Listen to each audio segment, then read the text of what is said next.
সকলোলৈ ধন্যবাদ জনাই আজি আপোনালোকৰ ওচৰত লৈ আহিছোঁ এয়া কেঁচা গোল্লা হয়। এয়া কেঁচা গোল্লা বনোৱাৰ কাৰণে প্ৰস্তুতি লৈছোঁ। আপোনালোকে নিশ্চয় ভাল পাব। আহক মই 1 লিটাৰ এয়া গাখীৰ লৈছোঁ। গাখীৰখিনি জুইত বহাই দিছোঁ আৰু ই উতলি উঠিছে। ইয়াৰ কাৰণে মই লৈ লৈছোঁ 1 কাপ পানী। তাতে দি দিছোঁ ভিনেগাৰ 1 চামুচ আৰু এইখিনি গাখীৰত লাহে লাহে দি গাখীৰখিনি উতলাই আৰু লৰাই ইয়াক চানা প্ৰস্তুত কৰি ল'ম।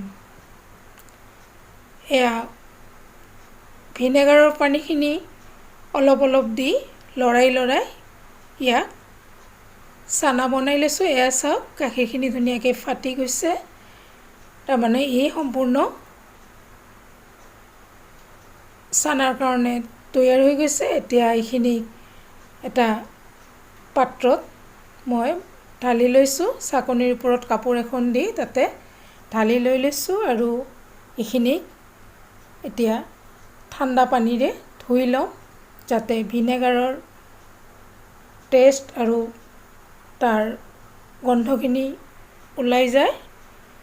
এয়া ধুনীয়াকৈ মই ধুই লৈ লৈছোঁ। ধোৱাৰ পিছত ইয়াক লৰাই ধুনীয়াকৈ চামুচ এটাৰে হেঁচি ইয়াৰ পানীখিনি উলিয়াই দিবলৈ চেষ্টা কৰিছোঁ। ইতিমধ্যে যথেষ্টখিনি পানী ওলাই গৈছে আৰু চানাখিনিও ঠাণ্ডা পানী দিয়াৰ কাৰণে ঠাণ্ডা হৈ গৈছে। ইয়াক চেপি ইয়াৰ পানীখিনি উলিয়াই দি দিছোঁ। এনেকৈ উলিয়াই দি 10 মিনিটৰ কাৰণে থৈ দিছোঁ। 10 মিনিট পিছত আকৌ ইয়াক অলপ চেপি ইয়াক লৈ লৈছোঁ। এয়া 1 লিটাৰ গাখীৰত এইখিনিয়ে চানা হৈ গৈছে। চানাখিনি হাতেৰে ধুনীয়াকৈ মুঠি লৈ লৈছোঁ আৰু ইয়াৰ যিমানে মঠা যাব সিমানে ই ছফ্ট হৈ যাব। এয়া চানাখিনিক মই দুভাগ কৰি লৈছোঁ। দুভাগ কৰি ইয়াক ধুনীয়াকৈ সানি লৈ লৈছোঁ। এয়া চানাখিনি ধুনীয়াকৈ সানা হৈ গৈছে।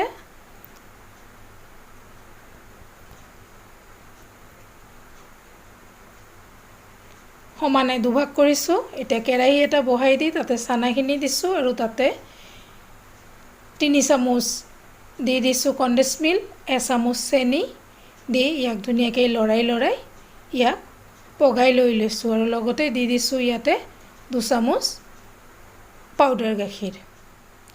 এইখিনি দি ধুনীয়াকৈ অলপ ডাঠ হোৱালৈকে ইয়াক লৰাই সিজাই লৈছোঁ। এয়া সিজোৱা হৈ গৈছে। মই উঠাই লৈ লৈছোঁ। এইখিনিত যিখিনি কেঁচা থৈ দিছিলোঁ সেইখিনি ইয়াত মিলাই দি চামুচ এটাৰে ইয়াক মিলাই লৈছোঁ কাৰণ যথেষ্ট গৰম হয়। এইখিনি লৰাই ঠাণ্ডা কৰি লৈছোঁ আৰু ইয়াক ধুনীয়াকৈ মাৰি লৈ ল'ব লাগিব আৰু যিমানে সানা যাব সিমানে মিঠাইকেইটা ছফ্ট হ'ব। এয়া চাওক সম্পূৰ্ণ সানা হৈ গৈছে আৰু ই ধুনীয়াকৈ হৈ গৈছে। ইয়াক মই এটা গোল আকৃতি কৰি ইয়াক গোল্লাৰ চাইজত বনাই লৈছোঁ। চাওক মই এটা সম্পূৰ্ণকৈ দেখাই দিছোঁ। ধুনীয়াকৈ গোল বনাই লৈ এয়া মই পাউডাৰ গাখীৰত ধুনীয়াকৈ ইয়াক মিলাই লৈ লৈছোঁ উঠাই।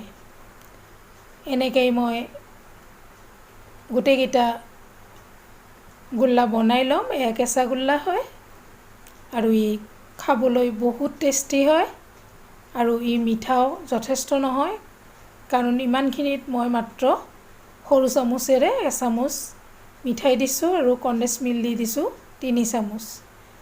আপোনালোকে যিসকলে মোৰ চেনেলটো চাই আছে আৰু ইতিমধ্যে যিসকলে ছাবস্ক্ৰাইব কৰিছে আপোনালোকক সকলোলৈ ধন্যবাদ আৰু যিসকলে নতুনকৈ চাই আছে আপোনালোকে ছাবস্ক্ৰাইব কৰি বিভিন্ন দিহা পৰামৰ্শ আগবঢ়াই মোক আগবাঢ়ি যোৱাত সহায় কৰিব।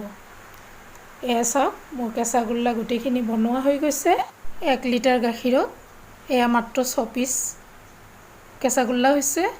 এইখিনিক মই কেশৰেৰে ধুনীয়াকৈ সজাই লৈ লৈছোঁ। এয়া মিঠাই বনাই 1 ঘণ্টামান ফ্ৰিজত থৈ খালে বেছি টেষ্টি হয়। আপোনালোকে নিশ্চয় ভাল পাব আৰু এনেকৈয়ে চেষ্টা কৰিব। আপোনালোক